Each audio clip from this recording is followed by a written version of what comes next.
നമ്മളൊക്കെ ഉൽപ്പാദിപ്പിച്ചു കൊണ്ടിരിക്കുന്ന ബീജത്തിന്റെ ഒരു കോലമാണിത്. ഒരു തലയുണ്ടാകും, ഒരു ഉടലുണ്ടാകും, പിന്നെ ഒരു വാലുണ്ടാകും. ഇതിൽ ഈ തല മാത്രമാണ് അണ്ടത്തിലേക്ക് കയറുക. ഈ തല മാത്രമാണ് ഫെർട്ടിലൈസേഷൻ അഥവാ ബീജസങ്കലനത്തിൽ പങ്കാളിയാവുക. എന്താണ് അള്ളാഹ് ഇത് പറയാൻ കാരണം? 100,000 കാര്യം വേറെ ഉണ്ടായിട്ട് അള്ളാഹ് ഇതുമേൽ തൂങ്ങിയത് എന്തുകൊണ്ടാണെന്ന് പറയാൻ വേണ്ടിയിട്ടാണ് ഞാനിത് നിങ്ങളുടെ മുമ്പിൽ പറയുന്നത്. അതായത് ഈ ബീജത്തിന്റെ വലിപ്പം എന്ന് പറയുന്നത്, ഞാൻ പറഞ്ഞല്ലോ 5 ml അല്ലെങ്കിൽ 3 ml അല്ലെങ്കിൽ 4 ml ആ ദ്രാവകത്തിനകത്ത് 30 കോടിയാണ് ഉള്ളത് എന്ന് നമ്മൾ ആലോചിക്കണം.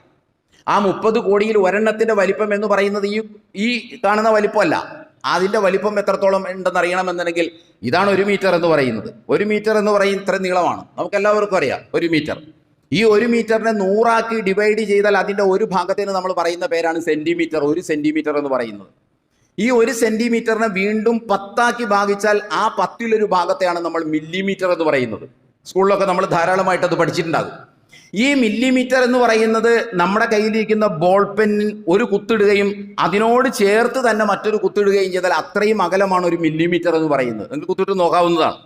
അത്രയും മാത്രമാണ് 1 മില്ലിമീറ്റർ എന്ന് പറയുന്നത്.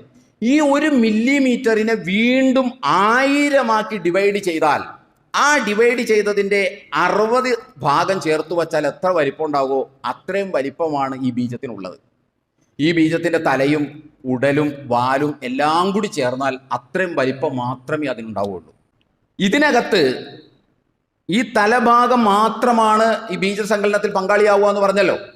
അപ്പൊ ആ ഉടലും വാലും കൂടി അങ്ങോട്ട് മാറ്റിയാൽ പിന്നെ ഉള്ള തലഭാഗം എന്ന് പറയുന്നത് ഈ പറയുന്ന 1 മില്ലിമീറ്ററിനെ 1000 ആക്കി ഡിവൈഡ് ചെയ്താൽ ഭാഗിച്ചാൽ അതിൽ വെറും 5 ഭാഗത്തിന്റെ വലിപ്പം മാത്രമാണ് ഈ തല എന്ന് പറയുന്ന ഭാഗത്ത് അതിൻ്റെ വലിപ്പം എന്ന് പറയുന്നത്.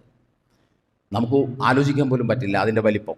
അതുകൊണ്ടാണ് നമുക്ക് അത് കണ്ണുകൊണ്ട് കാണാൻ കഴിയാത്തത്. ഇത്രയും എണ്ണം അതിനകത്ത് കിടന്നിട്ട് അതെന്തെങ്കിലും ചലിക്കുന്നതായിട്ട് ഇന്ന് വരെ നമുക്ക് നോക്കിയിട്ടുണ്ടോ? അത് കിടന്നിടത്ത് കിടക്കുമെന്നല്ലാതെ എന്തെങ്കിലും അതിനകത്തൊരു ചലിക്കുന്ന വസ്തു ഉള്ളതായിട്ട് ഇന്ന് വരെ നമുക്ക് നമ്മുടെ കണ്ണുകൊണ്ട് കാണാൻ കഴിഞ്ഞിട്ടില്ല.